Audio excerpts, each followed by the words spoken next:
Good evening, guys, and welcome to a special edition of Discover Eduardo Vazquez, A.K.A. Dreamer'S Path.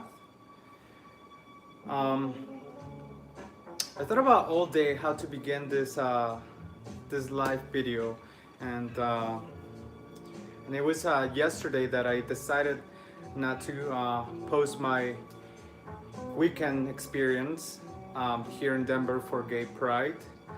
It was a great time. However, under the circumstances uh, that have been on the news and that I've seen and that I myself experienced, um, I decided to do this live video to speak about what's going on. But before I even get to this to the next step, I do want to mention that while it is a very serious topic, and we should there should be a a very strong and serious conversation about this. I don't want it to be just dwelling, because my channel is also about the art, the music, the experience, and everything, and that is my platform as well. But it is also advocating for immigration reform and human rights. Uh, but before we continue, it is also about wine. And yesterday, briefly, I wanted to I want to share this. Went to just our monthly summer wine tasting, and it was wines for white wines and rosés and some sparklings, just to welcome the summer. And when I was leaving, one of the sales reps gave me a bottle of wine that was a gift. Um, and also as a way to promote the wine because it is spectacular. So just quickly, if you guys are joining me live, I hope that you guys also have something to drink because, like I said, it isn't about just dwelling. It is a serious topic, but my channel is also about other experiences all at once while discussing perhaps like today a serious conversation. So with that, while I share my story, I hope that you guys do join me with your favorite beverage, whether it's water, or wine, or sake, or Japanese whiskey, or anything that it is, or beer. So I was given the Eli from Oregon, Willamette Valley, and it is a Viognier. It's a really smooth wine, not too acidic, not too stringent, and let's see what it says in the back really quick. Hand picked, hand sorted, cold soaked, gently pressed, stainless fermentation. Um, let's check it out really quick and let's get down to business. So what could you do with $10? You could turn 500 strangers into 500 connections at VistaPrint.com. Let's see here. You get 500 high-quality custom business cards for only $9.99. That's less than 2 cents per card. And at VistaPrint, your satisfaction is absolutely guaranteed. So what are you waiting for? Just click the banner now. Some like pears for sure. /Pandora. That's VistaPrint.com Cool. /Pandora. Like cool climate. Can be like, well, trying to find a needle in a haystack, but not with ZipRecruiter, the smartest way to hire. ZipRecruiter doesn't depend on candidates finding you. Its powerful technology actively invites qualified candidates to apply to your job. So while other companies might deliver a lot of hay, ZipRecruiter finds you. Definitely pear for sure. But hints of like fresh, like lemon juice, but without the acidity. It's interesting. And then there was something else going on in there.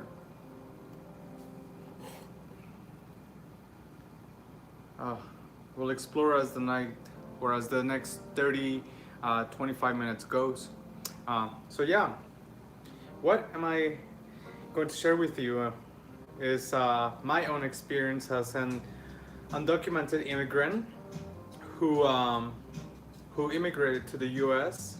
when I was 11 years old, and I don't have, and I don't want to take a length of time to tell the entire story. So I am going to tell a brief part of it that is making me speak in in advocacy for what the kids that are detained across the border between Mexico and the U.S. are going through right now. Um, because I have a similar experience, though I can't compare it to fully theirs, because from the image I've seen, it's a little bit different, um, where they're in cages, and and that is a violation of human rights, especially for minors.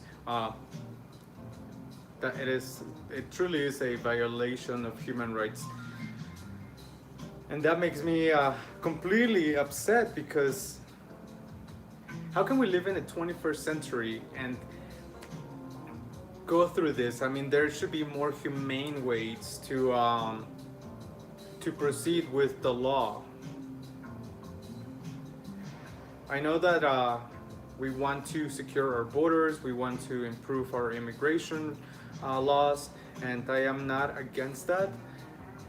I am an immigrant and I came across the desert when I was 11, but if that is what the country wants, that is what needs to be done, but it has to be done in a more humane manner.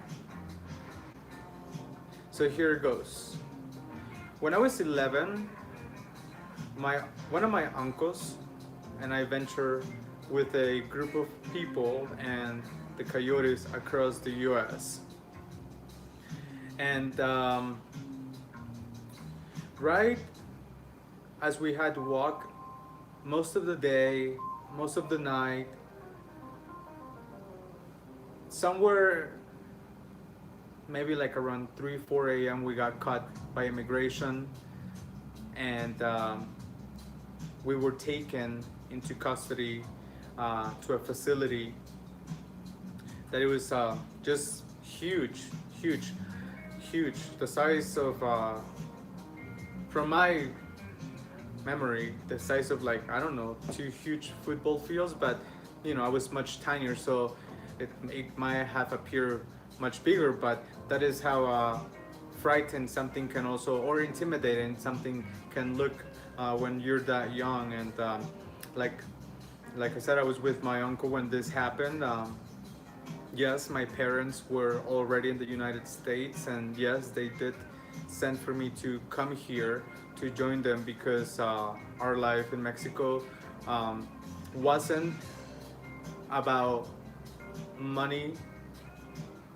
Yes, we were lower class, coming to somewhat maybe middle class, but not even, because my parents were struggling and fighting for their own business in a majorly populated city and state. But it was fear of being killed and persecution just from gang members in Mexico when we lived there, and that's why my father decided to flee Mexico first, and to come to the U.S. and establish for a year or so before my mom and my younger sister came, and then myself, and then my older sister. But it was about fleeing danger for a place that the immigrants come to for safety for so many years, so many decades, so many centuries since the founding of this land. I mean, just to begin with, people fled because of fear of religion, and they came here. And it's crazy how we have an administration today who is quoting or saying things like the Bible is the representation of the law, or that there is something in the Bible that says that undocumented immigrants coming across the border, it's not good, and whatever those are ideals are. But it's not true. It's not true. Just like many centuries ago people fled because of fear of religion, and they still do, it's the same way why my family and these people that are struggling in the border, the minors, the kids, and even the parents. Just the parents. Just take a second to think about the parents and why they fled. I am here telling you, at least in my circumstance, my parents were not gang members. They are not gang members. They were hardworking people fleeing danger, bringing their family into a land of opportunity, or what to show back then, a land of opportunity, but yet safety. We all have to work hard in this country, but we all come here for safety, for freedom. So, going back to the part where we got caught by immigration and we arrived into these facilities that look intimidating. As we got off the buses, the facilities all around it had like tall fences made of wires, just like those same ones that you see in the in prison. And then they walk you into this facility, and I remember it was just so bright and so white, just like so white. And again, it was very intimidating. And not that, walking across the desert wasn't scary or intimidating, because in its own experience it was, but going from, thinking that we were almost through and having the scare of watching ourselves over through the entire migration from, one end of Mexico into the beginning of the US, making sure that we didn't get caught. And then once we got caught, that's another fear that you have to go through. That's another intimidation. That's another thing you have to confront. And then you don't even speak the language. I didn't speak the language. I learned it here in the US. I went to middle school and I went to high school and I graduated, and I have an adopted father who is American, and he just encouraged me to improve my English and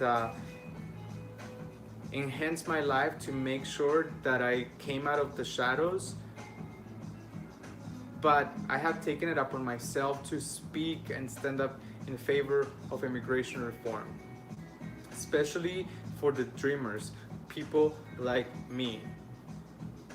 Our parents brought us to this country, and not that I don't fully, or not that I fully forgot everything of my birth, of my moment I had conscious, some parts of kindergarten through coming to 11 years old and coming to the US. Like, I remember some things in Mexico, and they were fine. But since I came to this country, since I landed here, since I touched base, like, I felt American.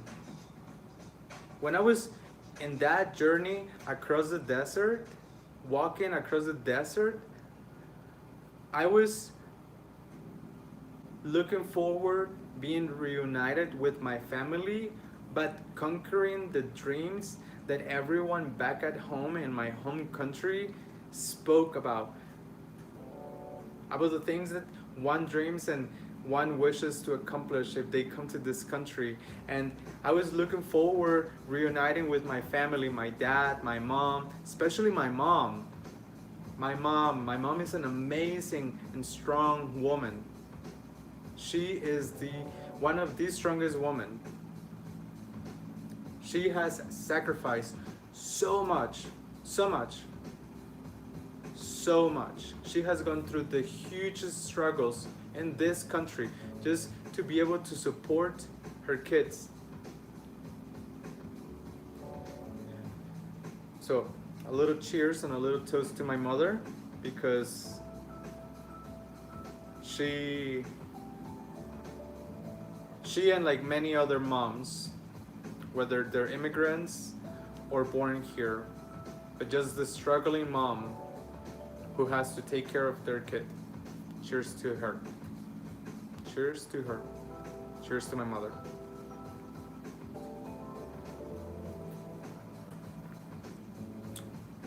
So yes, going back to the facility and to the warehouse.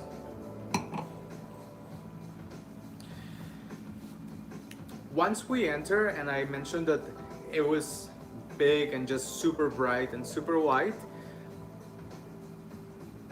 they separated me. They separated my uncle from me, from myself. I was 11 years old, and they put me with women and children, and men went to the other side. Now, from the photos and pictures, or from the pictures and videos you've seen online recently about the migrant kids who are in cages by themselves at warehouses that belong to Walmart, are not properly places or proper places to accommodate minors and treat them like they're criminals. And even the parents, they're not criminals. People come to the border and they are rejected. They come for humanitarian rights and to seek asylum and help, and they're turned away, and they don't have the money like my parents to afford to apply for a visa or have an attorney to represent you or do any of that stuff. They don't have anything. And then to put the kids like in cages. I mean, I myself was separated from my uncle, and we were in a well put together facility, but quote unquote nicer looking prison, but where they just detain you for a brief amount of time and then they ship you to the actual prison before you're deported. There are several steps before you are actually deported. Sometimes you're in prison, an immigration prison, different than where I was, before you're deported. And now you have parents in one place, and then you have this thousands of kids in another place. What if none of them have documentation of who they are? How are you going to reunite them? This is insane. This is completely violation of human rights. I myself was fortunate to tag along with a lady who was traveling with 2 kids, because throughout the part of our journey, my uncle and I made acquaintance or friends, if you want to call it, for that experience. And when they separated us, which we had no idea that once they caught us, no one had idea of what was going to happen. And so my experience is that yes, I was separated from my uncle and I was by myself, and we were in a fast processing facility for immigration and immigrants who are entering the country undocumentedly. But it was still scary to be separated from my uncle because time had passed. Literally almost a day had passed before there was something that happened. And even then, I wasn't reunited with my uncle. I was given to the Mexican embassy because my uncle had to stay behind because supposedly his fingerprints had matched for a criminal. And they separated me from him. They completely separated me from him because they thought that he had been in this country and that he was a criminal. But before that, like the amount of time I spent without him from the moment they separated me from him, once we got to that facility, it was very scary because that was the only person who I was with and in charge of me and who was a family member trying to come with me or try to bring me to my family to help us be reunited. I mean, yes, some of these kids that are also in detention right now, yes, some of them, they came with no one, but yes, maybe the coyote, or maybe just a friend. But yes, their parents are here, but their parents want their kids to also have a better life, just like everyone else wants to succeed in the world. Just like everyone else wants to succeed in the world. And there is nothing wrong with that. It is a struggle out there. But imagine if you had to put your position in the place where you yourself had to take your family and immigrate to another country because of fear of persecution or death or anything. Forget about the part of the money, but just out of fear of being killed or persecution or anything that threatens your life and your family's life. And what if you then, to top it all off, you can't afford to apply for a visa to leave? And what if you get to the border and the country that you're trying to seek asylum is turning you away?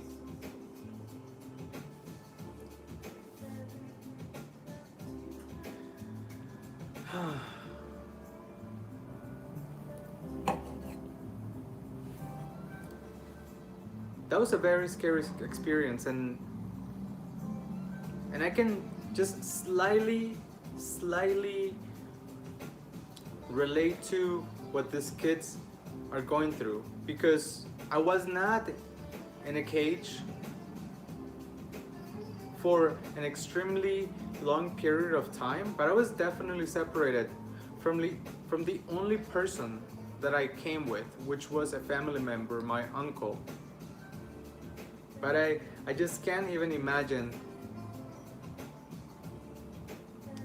being that same age and traveling alone to come with the excitement, the same excitement that I had to be reunited with my family, but also with the vision and dreams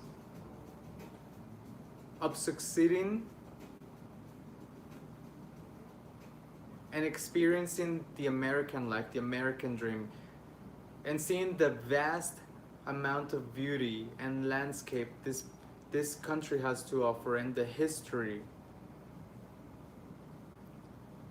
Now there are kids who don't have family members with them, and they are in those facilities in cages. And no, I don't really think that they have TVs or that they really have the proper personnel to make sure that they are fine. I mean, some of these people on TV that are like, I can't remember the lady's name who was just interviewed, but she works for the Department of Homeland Security, or what is it? DHS, and then there is another one, and I can't quite remember which one it was. But she says that when people are turned away in the border because of because they don't have the resource to help them come in the accorded way, then that simply also tells you that you don't even have the appropriate equipment and personnel and anything else to make sure that these kids are treated humanitarianly. And that is where it's just unbelievable. There are kids there who are treated like they are criminals.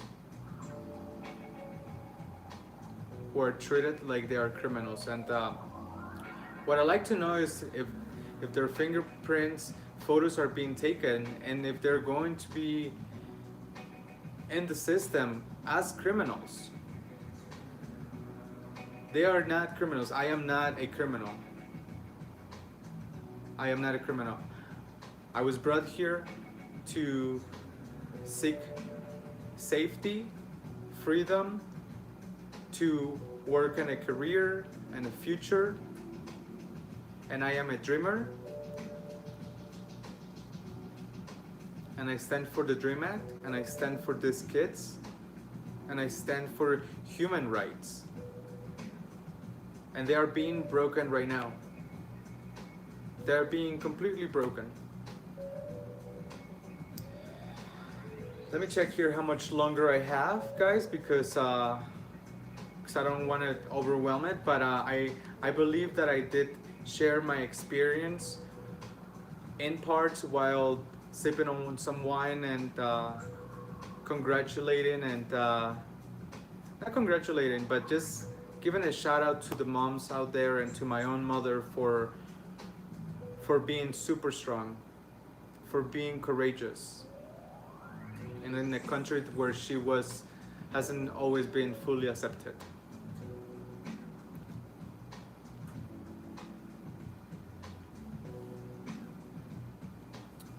We have about 4 more minutes, guys. I really want to thank you all for watching, for the ones who watch live, and for the ones who will watch this. And like I said, this is a very serious topic of what the kids in these facilities are going through. And I wanted to share my story, but I did not want to do it in a dwelling manner, because what I went through was hard, and what these kids are going through is hard. It's even harder than what I went through. But there is also so much more to also enjoy in my channel, and I want you guys to to take this serious, but also feel like there is a lot of dwelling. No, life is always good as long as you're alive, and as long as you speak your voice and your truth and the truth, but making sure that we also speak about the things that matter, the matter. And at least for me, this is something that really does matter. Immigration reform especially for Dreamers, because we've come out of the shadows, just like the government requested us and asked, and we've gone through backgrounds, and every 2 years we go through rechecks and backgrounds to renew our work permit, but it is not a fix. We have no legal path towards a citizenship, and the DACA work permit that we have can be undone anytime, and we are under jeopardy. And that is not cool, because we work hard, we pay taxes. I've been paying taxes way before I even got my DACA. Way before. I got an ITIN. Google what an ITIN is. And I pay my taxes to the IRS. I started working, I got my DACA, I've been paying taxes as well. I've been contributing. I have a clean record. I am not a criminal, and I belong in this country just like many dreamers, and most dreamers, because not all of them, not all the ones who have DACA are criminals. And DACA is not a fix. We need a comprehensive immigration reform for Dreamers. We need a comprehensive Dream Act. A comprehensive Dream Act. Because even DACA doesn't benefit people who should be benefit for being in this country, and who are minors, like, or who came here underage. Not everyone has qualified for DACA. There are many dreamers out there who don't have it. There are many dreamers who are out there in the shadows, in fear. But I am not. I speak in advocacy for immigration reform and for the Dream Act. Importantly, for the Dream Act, a comprehensive Dream Act. And I want and I would like, and I encourage, and I request, and I ask kindly for dreamers who have the voice, who have the luck and the fortunate that I have had to come out and speak your story, speak what you went through, speak what you went through in the border. If you were stopped by immigration, what was your experience? Because ultimately, if DACA was to end, if DACA was to be canceled, we can't go under the shadows. We have come up, we have come out, we are here. The government has all of our information. They can find us in a split of a second if they really wish to. They know where we work, where we have studied, where we live, everything. Everything. So I encourage you that if you have DACA,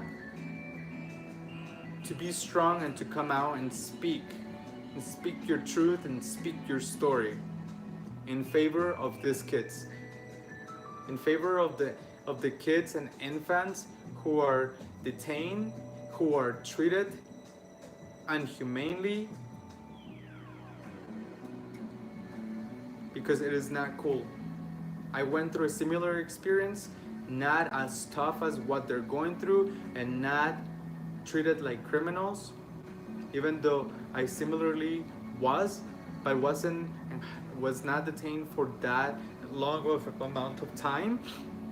Like, no, absolutely not. So I kindly ask everyone who is a dreamer to come out and speak your truth. And if you're not a dreamer, but if you stand with us, which is the majority of Americans, we all want to improve our immigration laws and to improve our borders and secure them and to improve our laws. But the majority of Americans are with immigration reform, but mostly and highly and most importantly for dreamers to obtain a legal path towards citizenship. Most Americans are with us. So if you are with us, whether you're a dreamer or whether you're not, please come out and speak up. We have united for the Teachers' March. We have united for gun control. We have united for Women's March. We are bringing people together. We all want the government to improve for the people. And I, as an immigrant, I, as a dreamer, I, as someone who has come out of the shadows, and the government has all my information, and the government has seen that I have contributed to this society, has failed me as a dreamer. We need a Dream Act. So please stand with me, just like we have all been standing together this past year since we started the Women's March.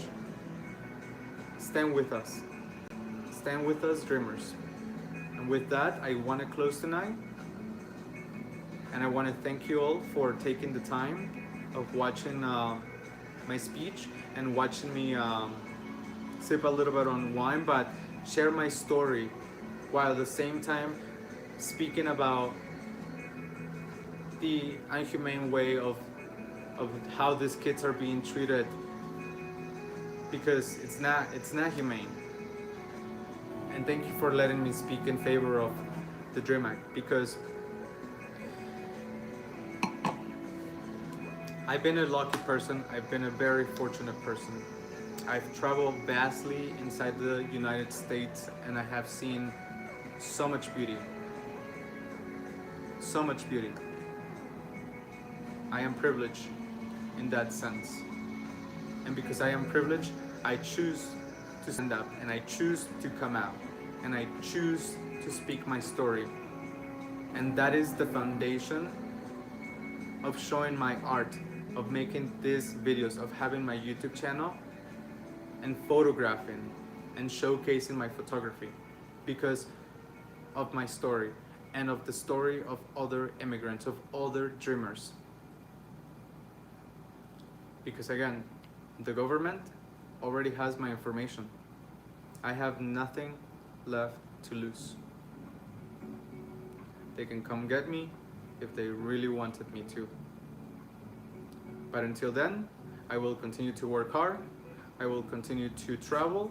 I will continue to contribute to this society. I will continue to enjoy this country because I am American. I belong here, just like many other dreamers. And for people who seek asylum and seek asylum and just safety, this country was based on immigrants who fear many things, who fear many, many things for many, many centuries. So thank you. Thank you for watching tonight. I am Eduardo Vazquez, your host here at Discover Eduardo Vazquez, A.K.A. Dreamer'S Path, reporting I am alive from home. Be strong, dreamers. Be strong.